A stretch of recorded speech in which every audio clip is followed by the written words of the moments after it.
Ciao, sono Pietro, benvenuto in questo nuovo video. Oggi tratteremo i 5 termini più discussi in macroeconomia. Una volta compresi, questi ultimi ci garantiranno una migliore comprensione della finanza e quindi dei mercati finanziari. Il primo termine che analizzeremo è l'inflazione. Questa rappresenta l'aumento generalizzato dei prezzi che porta ad un minor potere di acquisto della moneta.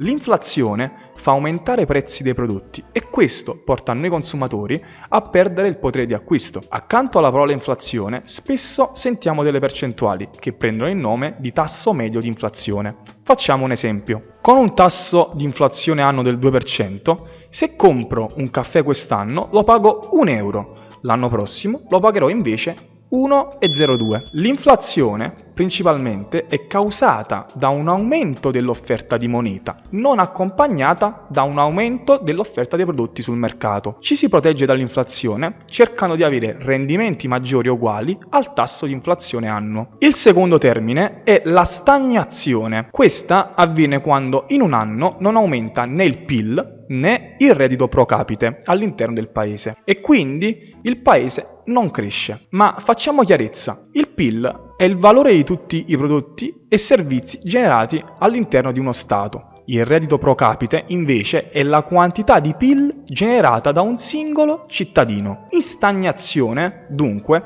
il paese non cresce economicamente. Il terzo termine è la stagflazione. Questa rappresenta la fusione tra inflazione e stagnazione, cioè il paese non cresce economicamente e contemporaneamente avviene una svalutazione monetaria. Questa si porta dietro un alto tasso di disoccupazione e rappresenta un momento molto brutto per il paese. Il quarto termine è la deflazione. Fenomeno inverso all'inflazione, porta una riduzione generalizzata dei prezzi e un aumento del potere di acquisto della moneta. La deflazione deriva da una riduzione della domanda del mercato, ma senza domanda le aziende vendono prodotti a prezzi più bassi, guadagnano meno, pagano meno i dipendenti, non sanano i debiti, licenziano i dipendenti o addirittura falliscono. Aumenta dunque il tasso di disoccupazione ed è un fenomeno che risulta peggiore rispetto all'inflazione. Quinto ed ultimo termine è la famigerata recessione. La parola recessione attiva in noi il ricordo di eventi negativi come il ricordo della crisi finanziaria del 2008, dei mutui subprime, chiudeva la Lehman Brothers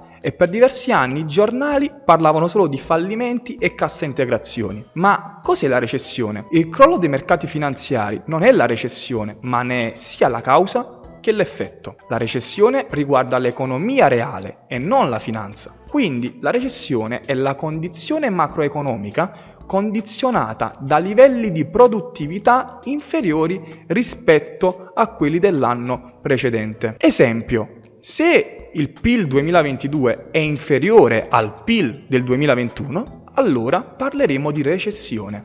In recessione abbiamo un calo di produzione di aziende, una riduzione dei tassi di interesse e un aumento del tasso di disoccupazione. Ci sono due aspetti positivi in una recessione però. Essa di solito è caratterizzata da una forte intensità e breve durata. Pertanto prelude una fase di crescita molto più lunga. Se le azioni vanno male in tale fase, è facile trovare però maggiore rendimento sul mercato obbligazionario. Ci tengo a ricordarti che la diversificazione è uno dei principi più importanti da seguire in un investimento. Non c'è miglior investimento che tu possa fare se non in te stesso. Non investire mai in qualsiasi idea che tu non possa illustrare con un pastello. Il video termina qui, spero che il contenuto ti sia piaciuto. Per qualsiasi curiosità puoi scrivere un commento, nella descrizione puoi trovare i nostri canali social ed il nostro sito web. Tieniti sempre aggiornato con la newsletter sui nostri canali eToro e non dimenticarti di attivare la campanellina. Buon trading, alla prossima!